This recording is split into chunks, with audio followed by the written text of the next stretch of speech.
Okay, so for the first rotation, we have high to low, low to high, rotation from the middle. All of these, you're gonna need these three things. So your band, your rope, your handle, and then this is a wedger or a blocker that's gonna go on the door. So go ahead and loop it through. There it goes. Access the middle. Both carabiners are gonna click on to one of these. I prefer just doing it on one of them, right on one handle. You could do two handles, but I prefer one, so that way I know that I'm in the middle of the band and I have consistency. That's why. And then this portion right here is gonna go behind the top part of the door. And I would have it this way, loop behind the door here. Close the door. And now that's gonna offer me my resistance. So first one is high to low. You're gonna be opposite knee, so I'm gonna start holding it from the right arm, and I wanna keep my arms extended and shoulders locked. So I don't wanna bend my arms or anything, and I just keep this rotation coming down. Oh, it's coming from here. I'm gonna come down and back up.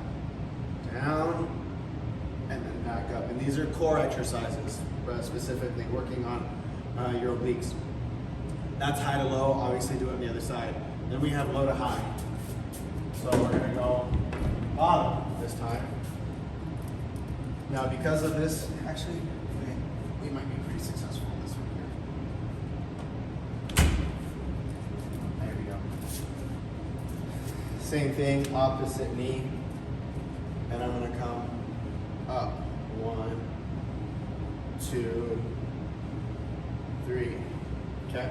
Again, if my right arm is extending to my right, left leg's in front, and then vice versa. The next action, you don't necessarily need the handle. I like to hold on to the rope right here. We're gonna put it in the middle, again, behind the door. Let's close that. And you wanna try to hold it to your shoulder level, okay? So you're gonna open up, and then we're just gonna twist forward, almost like a yakusuki.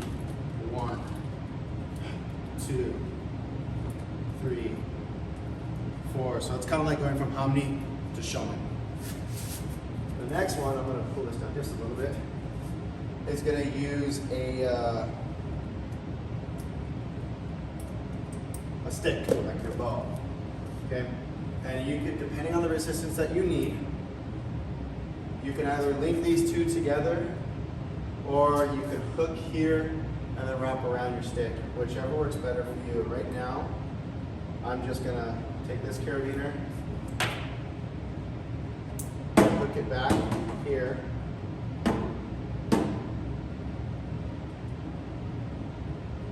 I should put the stick down. Okay, so I made my loop. Okay. Now, when you make this next loop, yes, you can tie it up here, but what is most important is that you have this resistance. Now, what you don't want is to have the rope at the end of the stick and then holding here. You want your hand close to that band and that rope, okay? And then we're gonna be doing that same thing. Here's a tension, push, push. So I'm just using the stick just to kind of make sure that I'm keeping my body locked and I'm focusing on my obliques here, okay? The next one, that was rotation from the middle with the band and a stick. Now we have crunches with the band and then good mornings with the band. You can do the band or you can do the rope. Either is fine. After examining these bands a little bit more, I'm finding that the ropes are a little bit more universal. The bands will offer a lot of resistance in short motions like crunches, but this is still fine. So I'm right here, actually, here we go. I'm gonna put this back in the middle. and then you could put this underneath your door. So here.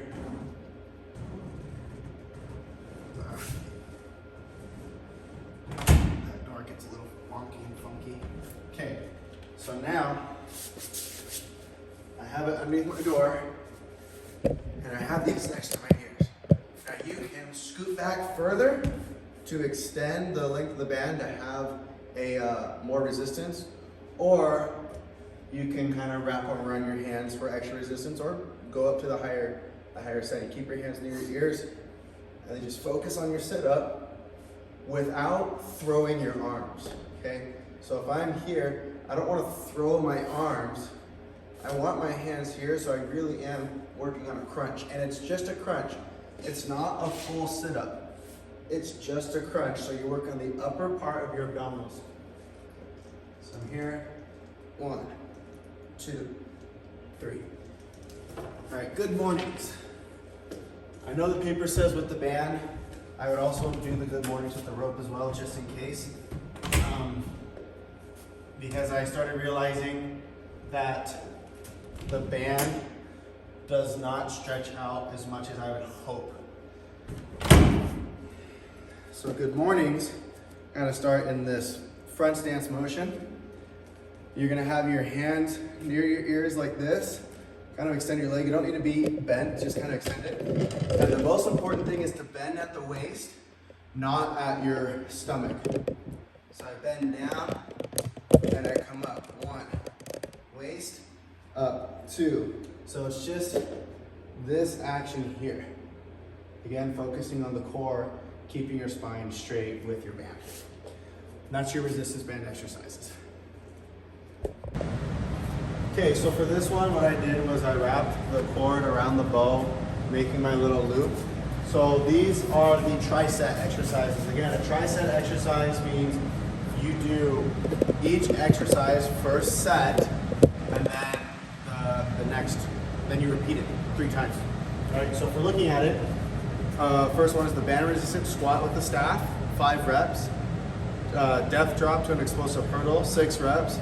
The pull-off press with the overhead lift, 8 reps. So you can do each of those exercises 1 time, and then repeat 3 times in a row. So this exercise, next exercise, next one, repeat the cycle. For this one, what you're gonna do is you'll step wide on your bow, and you'll start low in your squat, and then we're gonna focus on exploding up versus going down. So up, 1, up, 2. The wider your stance, the more extension you're gonna get. The wider this grip, maybe even putting on stoppers as well can help. So again, it's just focusing on 1, 2, the explosive of going up. The next exercise, you can put something in front of you to jump over, like a chair or something like that. But we start off with jumping off of a bench, right? So if I'm right here, let's say I'm going to use this real quick.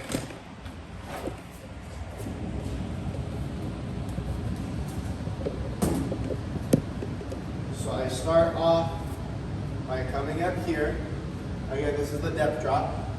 So I'm going to jump down, hurdle over, and then quickly jolt away, right?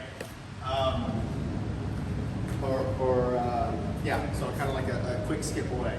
So one more time. Again, you want to maintain connection to your core this whole time. Don't just fall or jump and fall apart. Think as if every single time you're sparring and fighting. So 1, 2, 3. Okay? Let's go ahead and pause it right now. Okay, so the pail-off press. So you're gonna start from here, and I'm kind of at an angle, as you can see. Like, I'm not 90 degrees away. I do need to have this wrapped around some sort of structure. This is what my setup is. So I'm kind of like thinking Here's straight on.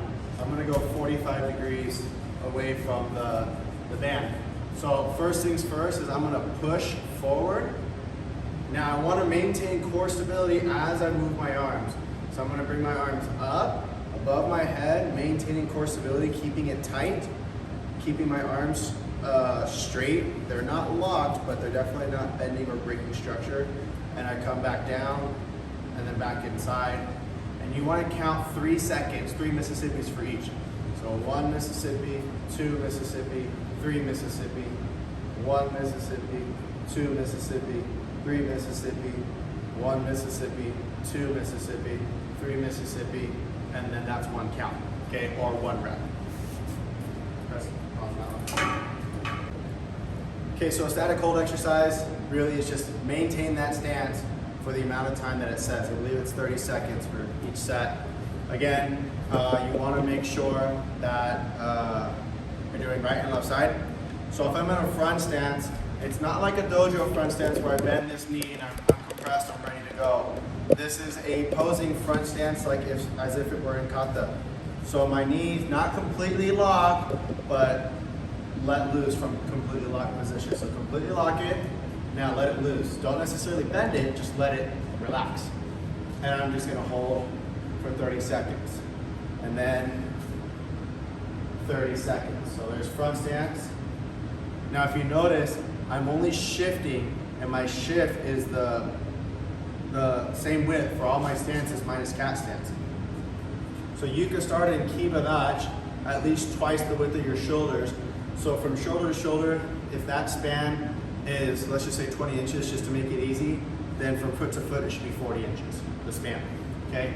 Hold for 30 seconds. Now, I would focus on developing stances that you want in tournament.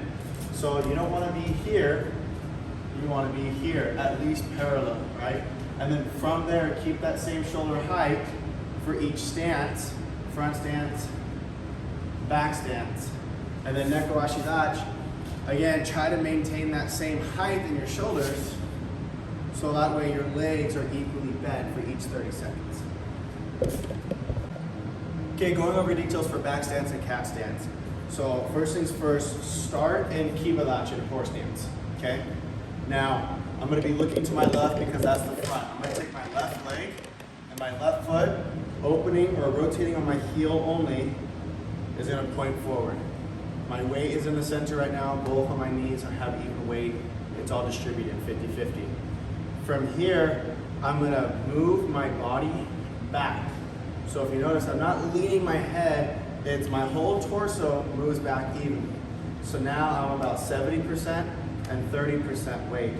Ideally, I should be able to look at my front foot from this angle and I see the center of the instep or the top of the foot and beyond. If I see my shin, this knee is not bent enough, okay? Now from here, my hip is flat. I'm gonna tilt the front part of my hip, or in this case my left, and I'm gonna tilt it in. But when I do that, I don't want my butt to stick out.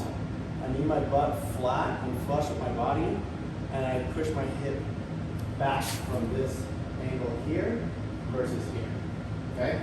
So I'm trying to stay two-dimensional, if you think about it that way, right? Like only this dimension here, no 3 dimensions, okay? So that's your back stance. Your cat stance.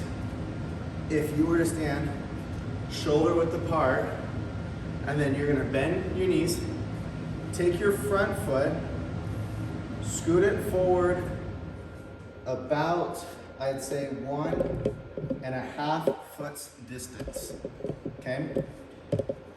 Now, lift up your front heel and put 90% of your weight, if not all of your weight, towards your back heel and ankle. So I'm gonna bend my knee, and this time I want my butt to stick out. This is like the only stance where you arch your lower back and you stick your butt out. I should be at the point where this foot is almost weightless, okay? And I'm planted here, just like this. So you're gonna feel a lot on that back. Now, from a front view, there shouldn't be too much space in between. You shouldn't be open and wide. You should be somewhat a little bit more narrow. The angles of my feet, my back foot is probably about 30 degrees off to the corner, but my front foot, toe, knee is completely straight. So this is my angle, keeping my back up, but my butt back and out and down. So all my weight is coming down to this section of my butt.